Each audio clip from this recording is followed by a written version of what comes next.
This program is brought to you by Emory University.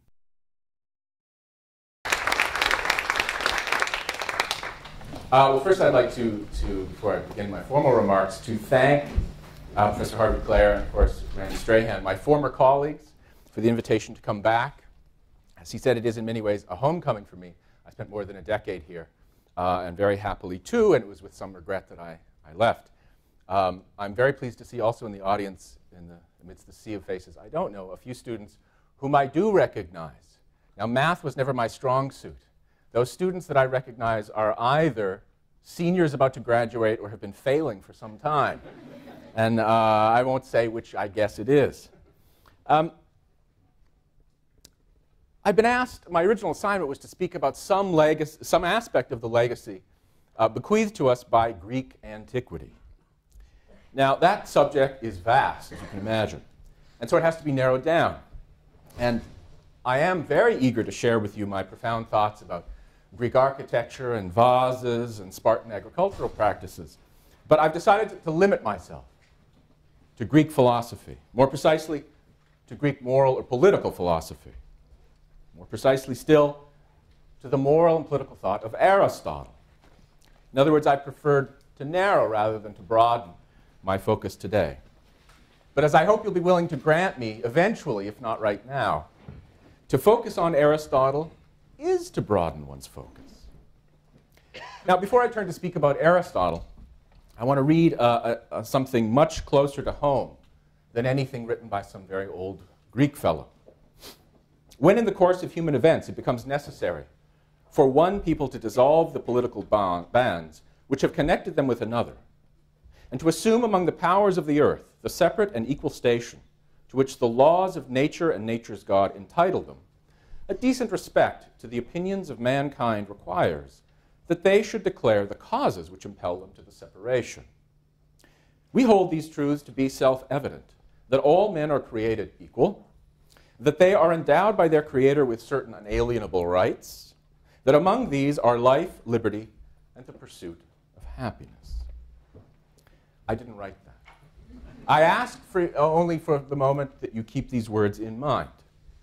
So, my purpose today is to introduce you to perhaps the single most influential philosopher in the history of the West. And I should add, not only the West, Aristotle. It's no exaggeration to say that the absorption of Aristotle's thought fundamentally changed the course of intellectual life for countless human beings, in the West and in the East, in antiquity and in the Middle Ages, and maybe even now. Aristotle's thought was absorbed by the Jewish, Islamic, and Christian traditions, for example, and so was preserved by them. According to Maimonides, the greatest Jewish thinker of the Middle Ages, Aristotle was, quote, the chief of the philosophers, all of whose doctrines concerning the sublunary world, that is, this world, everything below the moon, they were simply true. The great Islamic thinkers, Al-Farabi, Averroes, and Avicenna, all wrote very close commentaries on the texts of Aristotle, whom they referred to simply as the philosopher. The philosopher says, and everybody knew who you meant. And though Dante was, of course, compelled to put this pagan fellow in hell, Dante's description of its first circle, with its, quote, sweet brook, green meadow, and serenity, makes it seem like a very attractive place indeed for, quote, the master of those who know. Even Thomas Hobbes, the great early modern philosopher, paid Aristotle a very high compliment by declaring him enemy number one. Because Aristotle's hold on the European universities down through the 17th century was so great that it took a Thomas Hobbes to break it finally. My introduction is going to comprise two parts of very unequal length. In the first and shorter part, I'll say a little bit about Aristotle's biography, his life and his works. And then in the second, longer part, I'll try to make the case why we, you and I, in the 21st century, might turn with something like serious interest to the study of Aristotle, not as a kind of mummified relic or an interesting historical artifact, but as a source, perhaps, of living guidance who can help us grapple here and now with the most fundamental questions we face as human beings. And to do this, I'll also speak of some of the central questions that we encounter in the two books that form what he calls his philosophy of human affairs, the Nicomachean Ethics and the Politics. So first, to his biography. I once read the following biography of Aristotle. Quote, Aristotle was born, then he philosophized, then he died. Close quote. The point is clear. That Aristotle is a philosopher is the crucial fact about him. Everything else is just happenstance. But I'll try and be a little bit more expansive than that. Aristotle was, of course, a Greek, born in about 384 BCE in the northern city of Stagira. But at 17, so roughly your age, freshman in the room, he traveled to the center of learning, the Atlanta of the ancient world, namely Athens. Pericles, you know, the great statesman, called it the School of Greece. And he there became the pupil, I assume the most impressive pupil by far, of Plato. In fact, Aristotle was to remain at Plato's side at the academy until the latter's death in 347, about 20 years. So if your parents begin to complain that you're spending 5 or 6 years in college, you can tell them that Aristotle spent 20 with Plato.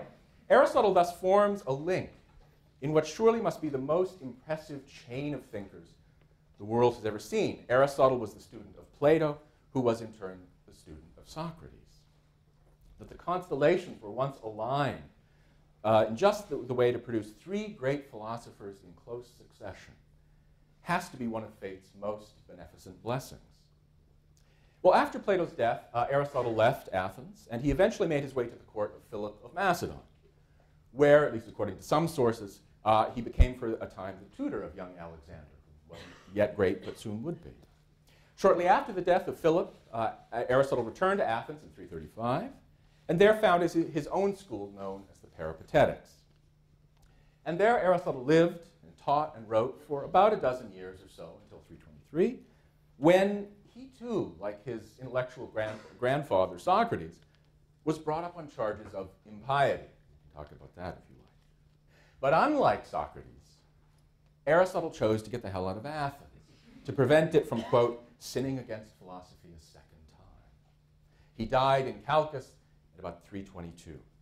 Now, not all of his works have survived, unfortunately, but those that do make up about 23 volumes in a standard Greek-English edition.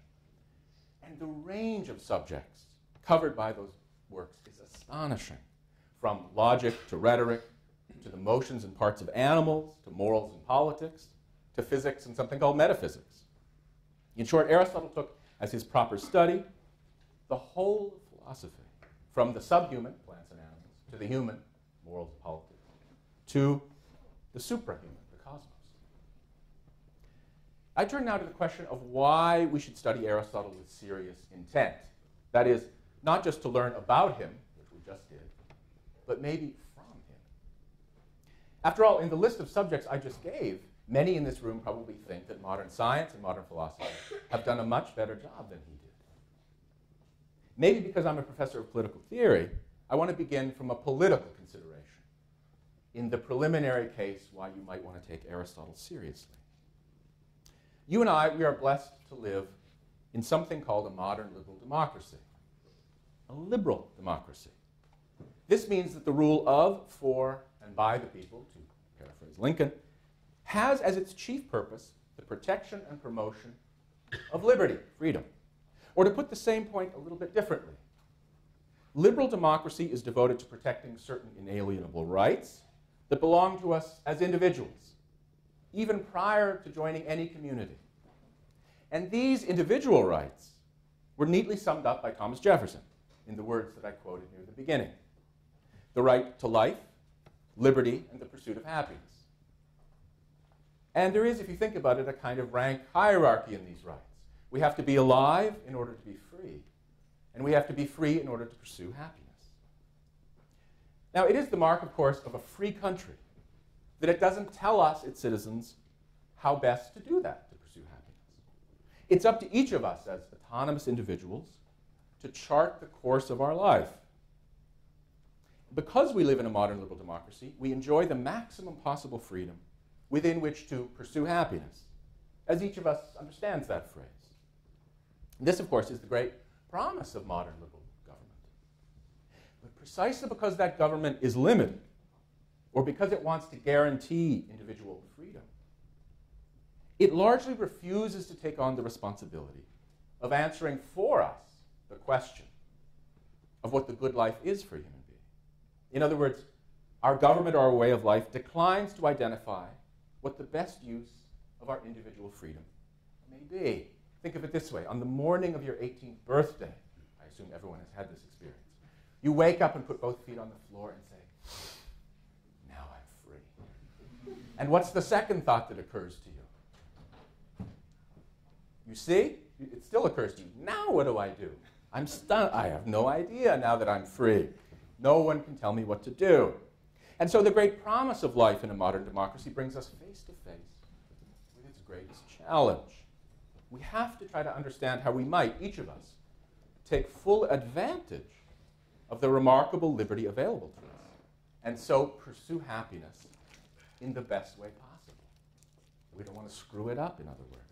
And it's just here that we citizens of a liberal democracy may find ourselves a little bit awed or overwhelmed by the prospect of answering, without much official guidance, the all-important question of how to live or what to do with our freedom.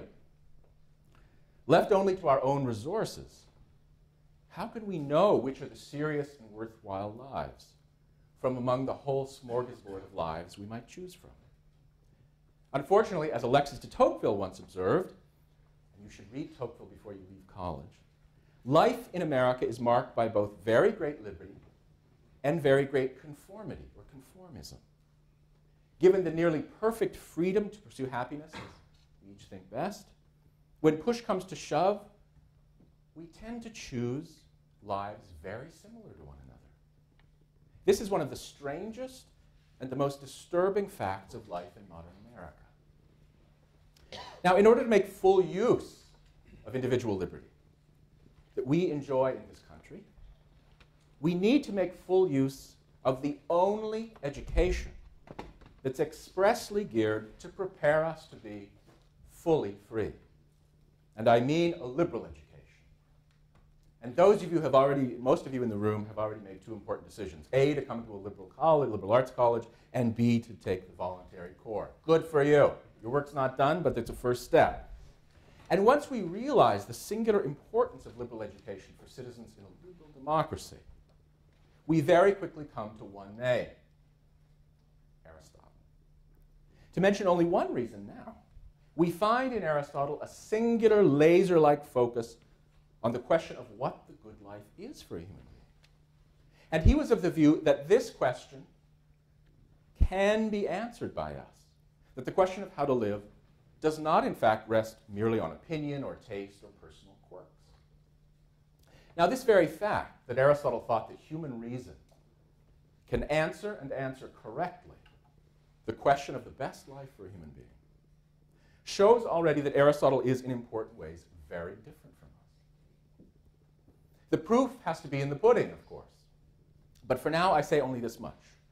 Precisely because Aristotle does not hold all the same premises we do, even as he raises a question that we can see is of vital importance to us. This means that he can teach us to look at things in a new way, in an intriguing way, and maybe a superior way.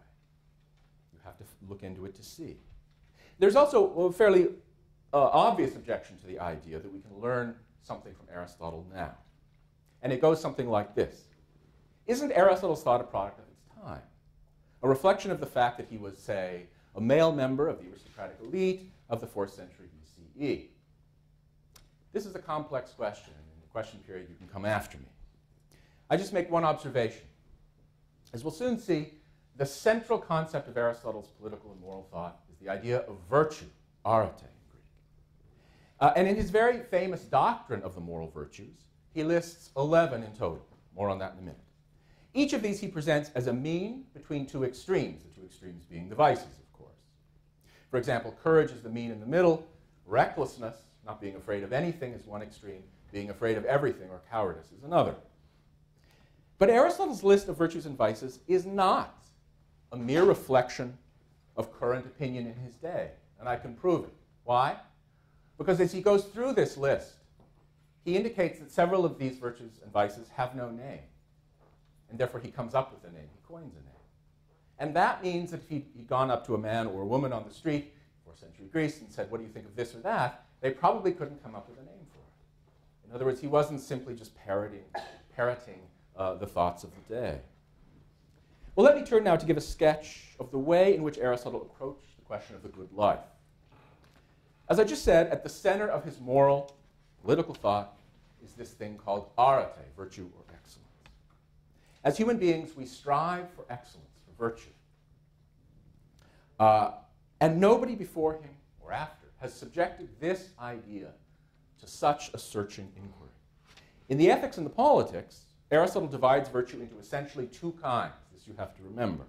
Moral virtue, or virtue related to the excellence of character, action. And then intellectual or contemplative virtue, the excellence of the mind or understanding. Now, as I said, Aristotle arrives at exactly 11 moral virtues. There are not 10, there are not 12, and this list is meant to be exhaustive. So what I want to do now, if you'll permit me, I'll just list them rather quickly in the order that he takes them up. First is courage. That is the right stance toward the repulsive force that is pain, namely fear. Moderation, the right stance toward the attractive pull of pleasure. You can resist pain, fear, and resist pleasure. Then twin virtues, generosity and what he calls magnificence. This is the virtue related to money, generosity or liberality, that you're able to part with money. So that if you buy a friend lunch, it doesn't ruin your day. Magnificence is the same thing, but on a grander scale. If you endow a wing of a hospital, that's what he calls magnanimity. The next two are also paired, and they have to do with the right attitude toward honor. What he calls greatness of soul, sometimes translated magnanimity, we can talk about that later, and ambition. And then he takes up four what he calls social virtues. Gentleness, not being too angry, friendliness, truthfulness, wittiness, and then, finally, 11th, justice. This list is striking both for what it includes and for what it excludes. Courage, justice. I think that would probably make anybody's top 10. Does anything strike you as odd that's missing? This is the audience participation part. You have to work. Anything strike you as strange that's missing? Love is not. Friendliness is, which is close, but it ain't love. That's true. Wisdom. Wisdom, but that's a separate, that's part of the intellectual, that is intellectual virtue, so that gets a big treatment later. Well, when I teach this, I often ask for a list, at the beginning. Toleration, it ain't there. Compassion, it ain't there. Piety, God, it ain't there. He's silent about it. How then does Aristotle arrive at this list, and only this list? To answer that question is to begin to enter into the heart, I think, of Aristotle's thought, in both its similarities and its differences from us. Now, in Greek, it's possible to speak of the virtue not only of a human being, as I just did, but of other animate, and even inanimate objects. It just means excellence, essentially. So Aristotle speaks of the virtue of an eye, which would be what? Seeing, sure. You could speak of the virtue of a table, which would be to be sturdy. A basketball coach could list for you the virtues of a good basketball player. In all these cases, the virtue or the virtues are derived from a specific task or activity. Seeing in the case of eye, holding things up in the case of a table, dunking a ball. And so the question becomes, what's the counterpart? What's the activity for a human being? Such that you could say, these are the virtues, these are the marks of excellence. What is that? Aristotle answers this question first by means of a process of elimination. The activity, he says, that's peculiarly ours, or human, can't be one of nutrition and growth. Plants do that. And so for those of you who think that the peak of life is sitting on the sofa with a bag of Doritos, just changing the Doritos into nutrition, if that's what's in them, that ain't it. That ain't it. Neither can it be a life, he says, of sense perception, of hearing, tasting, seeing, touching. So for those of you who think that the peak of life is touching, let's say, of a certain sort, this is wrong. The seniors get this joke. The freshmen are clueless. They have no idea what I'm talking about, which is a good thing. I'm pleased. No, he says, cattle and horses also live for sense perception. So yeah, that's part of it, and of course we need nutrition, but what's the peculiarly human thing? Eventually he comes to a very famous definition of the proper task of a human being. It's an activity of soul, not the body, in accordance with reason. The full and proper use of the rational part of our soul, then, is the human activity. And the human virtues could presumably be derived from it. Think of basketball again. And it's obviously true in the case of the intellectual virtues, what he calls prudence or practical judgment, and wisdom. But what about the moral virtues? Is that the way he proceeds? No. In fact, Aristotle resists the temptation to derive the various moral virtues from any activity at all, even thinking. For example, it would have been so easy for Aristotle to make this argument. We all live in a political community, and all political communities need justice. Therefore, we need citizens who are just, and therefore justice is a virtue. Or another example, that's maybe even clearer. You can't have a political community that lasts if you're not willing to have people who fight for it. You need soldiers, and therefore courage. Courage is a virtue because it contributes to the community. This is not his argument. He never says that about justice or courage. And this is a puzzle. He expects us to, in a way he leads us to expect him to do that. He does not. Why not? To derive the moral virtues from their service to some other, supposedly higher goal, is to make them means to that goal. It's to subordinate the moral virtues to something higher or better or more serious. This he refuses to do. He wants to preserve, in other words, the seriousness of moral dedication as we experience it in everyday life. I give this example. You're walking along campus to the Duck. Yes, the Duck. Good Emory reference. And you find a wallet stuffed with cash and a last ID, too. You can do one of three things, I suppose. First, what? Take the cash. Who said it? Take the cash, ditch the wallet. And what else? Give it back. Give it back. I'll refine this suggestion in the following way. You take the wallet with all the cash and the ID, put it in an envelope, and in the upper left-hand corner, you very carefully write your own name and return address. Third example. You get the same envelope, put the wallet intact, send it off anonymously. Ladies and gentlemen, which do you admire more? I'm not asking God knows what you would do. I just want to know which you admire more. Why? Because you're not looking for personal rewards or anything like that. So why did you return the wallet? Then? Out of compassion for the person who lost it. Yeah, but compassion is not an Aristotelian virtue, so no, you didn't. How about this? We say this in English. It was the right thing to do. You know this phrase. Just because it was the right thing to do. And if your roommate who's completely corrupt says, well, why? From Aristotle's point of view, there's a certain problem with your roommate. You know? Aristotle would put it in this way. He wouldn't say it's the right thing to do. He would say, to act virtuously, to carry out the moral virtues, is for the sake of what's noble or beautiful. It was a noble thing you did. That's what he would say. Virtue, then, both moral and intellectual, is central to Aristotle's thought. But in the ethics especially, he's also concerned with something else that, oddly enough, is at least as fundamental as virtue: happiness. In fact, Aristotle begins his whole philosophy of human affairs not from virtue, that comes up later, but by inquiring into the character of the good, the highest or greatest good that we seek. This is how he argues. In everything that we do, we have some good in mind as our goal, something advantageous or useful. To give his example, the purpose of the art of bridle making is to make bridles. Why do you want bridles? It's good to have a bridle. Why? To control a horse. Why do you want to control a horse? This is a hard question because we don't have horses. Yeah. In other words, he says it's for the sake of the general's art, and the general's art is for the sake of victory in war. In other words, he thinks of the cavalry, not pleasure riding. And so from the lowly art of bridle making, he zooms all the way up to victory in battle. And so there's a chain of good. Think of it in your own life. Why did you study so hard in high school? So that you could get good grades, so that you get to Emory. Why did you go to Emory? So that you can get good grades, so that you get on and on and on. And he says, either that process of searching for the next good, the higher good, has an end, stopping point, or there's a kind of infinite regress, and then there's a problem. And that stopping point that we see dimly with our mind's eye is the final good, or happiness. He calls it happiness.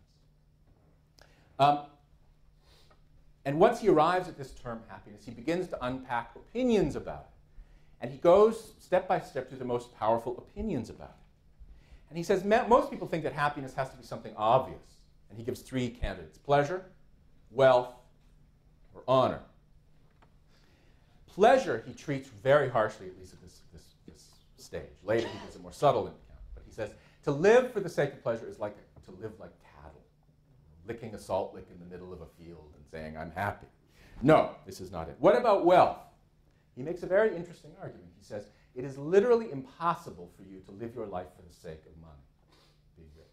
And for those of you sitting here in the room who think you are living your life for the sake of that, you're wrong, and I can tell you in one sentence. Money is necessarily a means to something else. And insofar as you posit as your end, you misunderstand it and yourself. And he says, therefore, money can't be the end. It's, in a way, the universal means. But to what? Well, maybe honor. His treatment of honor is surprising or intriguing. Those who seek honor, he says, want honor they have genuinely earned. And that's for the sake of something real, something serious. People serious about honor wouldn't want a Nobel Prize for somebody else's work or for being a very good hula hoop dancer. And I might just note in passing, there's an interesting psychological puzzle involved in the Nobel Prize Committee's decision to give President Obama the Nobel Peace Prize very soon after he'd taken the presidency, when he himself said he really hadn't done anything to deserve it. Why did they give it and why did he accept it? It's an interesting puzzle. In Aristotle's case, he says we want to be honored ultimately for virtue, for excellence, something real that we possess. Here, then, virtue first enters the whole picture. Otherwise, it had all been about happiness. We really prize virtue above honor. But at this point, Aristotle says a surprising and, in a way, a disturbing thing. Let me quote him. Quote, even virtue proves to be imperfect as an end, rather incomplete, he says. For somebody might possess it while being inactive all his life and while, in addition, undergoing the greatest suffering and misfortune. Nobody could call somebody living in that way happy. In other words, even the dedication to virtue, which seems to be the end we seek, is defective from the point of view of happiness. Because as a matter of fact, the virtuous, the morally good, can suffer terribly. He didn't know of the Hebrew Bible, of course, but he has in mind here what we would call the problem of Job, the sad and heartbreaking spectacle of a good and righteous person who suffers terribly.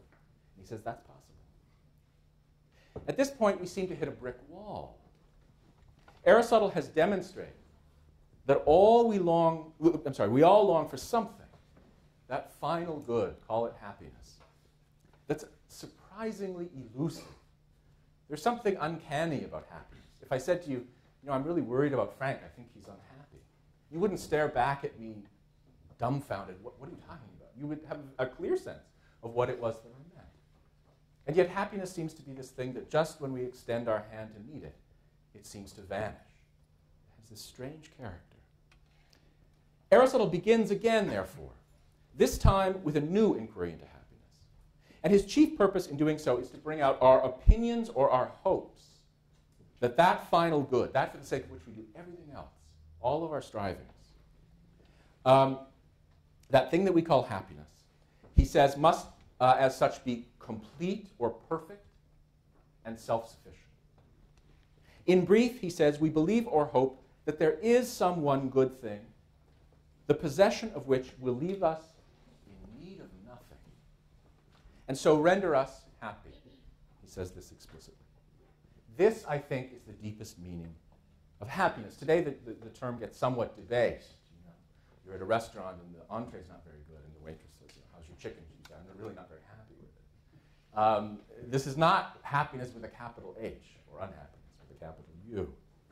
We picture happiness as this final end, or the end of our striving, that it itself is complete or self-sufficient. In other words, to explain this, I could say, $1,000, good or bad.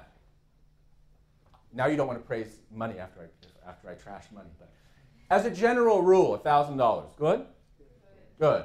How about 2,000? Better, yes? Happiness is not of this character. You can't add more happiness to happiness and make it better. Happiness is this complete thing, which is, again, why, because 100,000 is better than 2,000 is the problem with money. It doesn't have this character, that it's complete. And once we possess it, it is self-sufficient and we become self-sufficient quote, in need of nothing. There's a kind of satiety that goes together with it. This, I think, is the deepest meaning of happiness, which is probably too little understood today. And it's in this context that Aristotle arrives at his famous definition that I mentioned of the human good, an activity of soul in accordance with reason. So happiness, apparently, is a certain kind of thinking and contemplation. But Aristotle gradually reveals that at least some of our hopes for happiness may not be realizable. He goes on to point out that even if we engage in the activity that he's identified as best, we still need what he calls external goods: food, clothing, shelter. He's perfectly commonsensical or hard-headed about that. So he's not imagining someone sitting on a mountaintop, with no food, just thinking. This is not him. No, we need external goods. And in fact, he includes friends in that and a family. An even graver problem. We think of happiness as residing in what he calls, quote, a complete life. Still quoting, "For one swallow does not make a spring." In other words, if someone is cut down in his or her prime, a terrific life to 27, and then is cut down in a terrible accident, I don't think we would say that that person had a happy life. At a minimum, we would say, happy life, but then there's an asterisk, and you read it and say, but unfortunately he died so young. And that we sense is not what we mean by happiness. There's a problem with that. So there has to be external equipment, and it has to be what he calls a complete life. Aren't our hopes for happiness, for that final, complete, and self-sufficient good, fundamentally and maybe tragically exposed to the sway of chance? And if this is so, don't we have to conclude that happiness in its truest form, not as a kind of passing contentment, but as a thing that lasts, may not exist? And there is some reason to think that Aristotle adopts this harsh conclusion. But rather than try to establish here Aristotle's final view of things, which is certainly a controversial matter, I want to focus instead on the serious questions, the serious alternatives that open up to us once we've seen both what we truly mean when we speak of happiness and the exposed or fragile character of happiness. Because Aristotle immediately raises the question of whether someone who has died is aware of the fate of his survivors, either pleased when they do well or pained when they don't. He raises, in other words, the question of an afterlife. Because this is surely one way to reconcile ourselves to the suffering of a Job. Those who were virtuous but unfortunate in life may enjoy rewards in the next life. So under Aristotle's tutelage, in other words, we see that the question of the fate of the soul after death is of central importance to us in thinking about happiness here and now. Aristotle also suggests the importance of the dedication to moral virtue, if not as a guarantee of happiness, then as a kind of guard against misery. And here the dedication to moral excellence comes into its own. As he indicates in sometimes very beautiful language, even if moral virtue cannot make us happy, can't secure our happiness, there is a certain satisfaction that we can receive from holding our head high, even or precisely when things go terribly, horribly wrong. The person who acts in accord with moral virtue, quote, will bear the vicissitudes of chance most nobly and with perfect decorum in all circumstances. Nobility shines through even in the worst circumstances, when one bears many great misfortunes with good grace, not because he's insensitive to pain, but rather because he's noble and great-souled. And the example he here gives more than once is Priam from Homer, who lost everything in the fall of Troy. And yet, being a virtuous man, he wasn't happy. He lost 50 sons, but still he had a certain dignity about him. Let me try to summarize some key points. Aristotle argues that in all that we do, we seek some good. You can try and refute that in the question period. But there can't be an endless striving of partial good after partial good, or we would be caught in a kind of infinite regress. And so with our mind's eye, we can at least glimpse that final good, which justifies the pursuit of all the lesser good in our lives, and that we call happiness. The utility for us of Aristotle's philosophy of human affairs consists not least in his unpacking of this term, happiness, in the first book of the Ethics. To repeat, he argues that what we mean by it is not some passing pleasantness or contentment, but a good that is complete and self-sufficient, that renders us complete and self-sufficient. Such a good presupposes possession of merely external goods, and too often we make the possession of those external but lesser goods our chief aim in fact. But the graver problem comes in the form of chance. Not only are those external goods exposed to misfortune, Hurricane Katrina say, but so too are our very lives. And yet part of what we mean when we speak of a happy life is that that life is lived to its proper or natural end. What's more, even if we ourselves are enjoying good fortune, it's just coming up roses every time, doesn't the awareness of our exposedness to chance, which unfortunately I've just inflicted on, doesn't the awareness of our exposedness to chance cast a shadow on any possible happiness? Now, it's at this juncture that Aristotle introduces what might be called theological questions. His point is this: you can't grapple seriously with the question of how to live here and now without at some point in confronting the questions of whether or not our soul lives on after death, whether it can then be said to be happy, and finally, whether there are gods, or a god, who are actively concerned with our happiness. These as questions. Aristotle himself points to two serious possibilities. The first one focuses above all on moral virtue. The dedication to moral virtue holds out the promise, at least, of a kind of completion and contentment, and as we saw, a certain nobility, as in the case of Priam. Such a view is compatible with, it may even ultimately require, a belief in the immortality of the soul and in the existence of caring gods. But Aristotle also points to another way to complete human life: intellectual or contemplative virtue. This, in a way, is the climax of the whole ethics. I noted before that for Aristotle, as impressive and vital as moral virtue is, intellectual virtue is the highest peak simply. About that, he's perfectly explicit. Recall that the peculiarly human activity is thinking, the activity of the rational part of the soul. It's a long and difficult question as to how or whether the exercise of this peak virtue can protect us from chance. After all, wasn't Socrates executed? And wasn't Aristotle run out of town? Here, Aristotle, in the climax of the Ethics, offers two different paths to pursue in which intellectual virtue might complete us. According to the first path, he says this: the intellect is the best or most divine thing in us, and to live in such a way as to perfect it is to enjoy a sort of divine happiness to the extent possible for a human being. Quote, happiness then is coextensive with contemplation, and the more contemplation is possible for some, the happier they are, not accidentally, but in reference to the contemplation itself. For it is itself honorable. As a result, happiness would be a certain contemplation. Or, as he put it somewhat more accurately just before, the life that accords with the intellect would be, quote, the happiest one. That is, the happiest available to human beings. This, it is true, solves the problem of happiness to the extent that it does, in part by limiting our dependence on the things of chance. Since, to repeat, the life of contemplative virtue, he says, is the most self-sufficient one. But no human life is fully self-sufficient. And so Aristotle's argument thus far grapples with the problem of chance, also by allowing us to see the necessary or the natural limits attending our lives, and so encouraging us to accept those limits. More on that in a minute. To accept the supreme goodness of perfecting the human intellect doesn't solve the problem of chance in the sense of making it go away.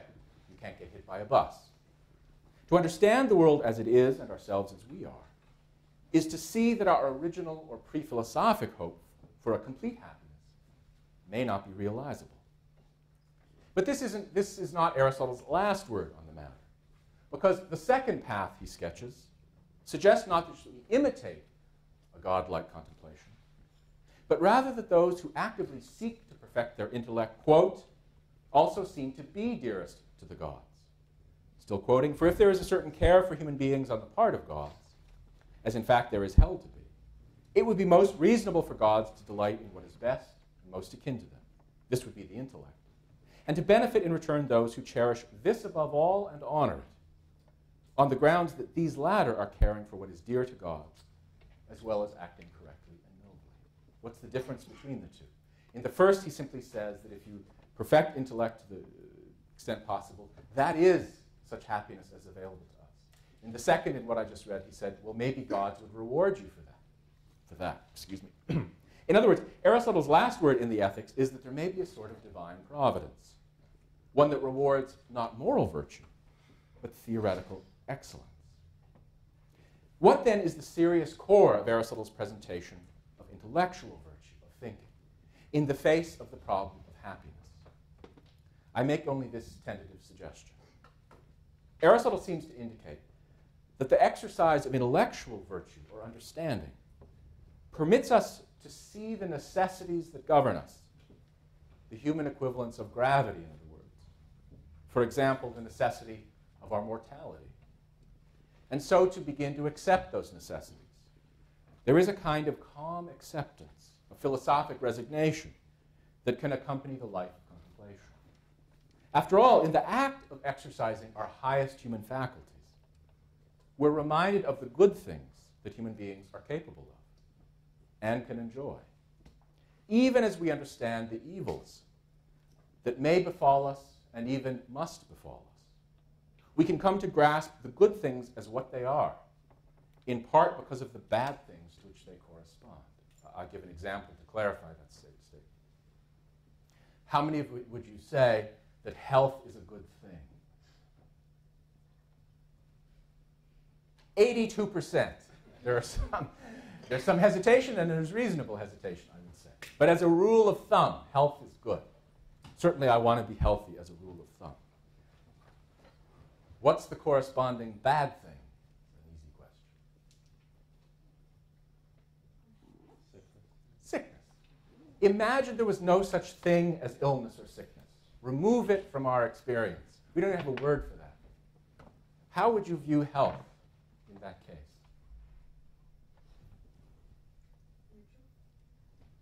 Neutral. You said neutral. Yeah, why?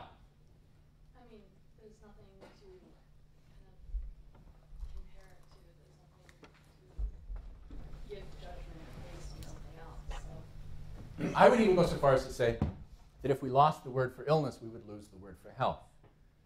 It, in a way, wouldn't exist, because there would be nothing to compare it to. And so you couldn't say, are you healthy today? Because there's no alternative. You couldn't be sick. And this is an example of something, of what goes together with understanding the necessities that govern us. The core of such happiness, as it's available to us, would be the knowledge of our deepest strivings and the limits that nature imposes on them. So the core of human happiness, according to Aristotle, would be therefore a kind of self-knowledge. Now, I want to conclude my remarks in the very briefly as follows. I once had the opportunity to be in Paris, and there's a very nice museum there, as you may know, called the Musée d'Orsay. And there's a statue in this museum by the 19th-century sculptor Charles de Georges. And it depicts a young man seated in a chair, about to nod off, as many of you are. And in his right hand, this young man holds a metal ball. And directly below him is a metal bowl. This is a very strange image. It's based on a certain anecdote in an old author named Diogenes Laertius. And according to Diogenes, Aristotle used to study with a metal ball in his hand. And if he ever nodded off, the ball would fall out of his hand into the metal bowl and make a rattle, thus waking him up. The sculpture, it seems to me, is a wonderful metaphor. Aristotle constantly sought for himself. He hungered for the greatest possible wakefulness. And in his humanity or generosity, he did what he could to encourage us, too, to attain such wakefulness. For this, I think we owe him a debt of gratitude, as I do to you. Thank you.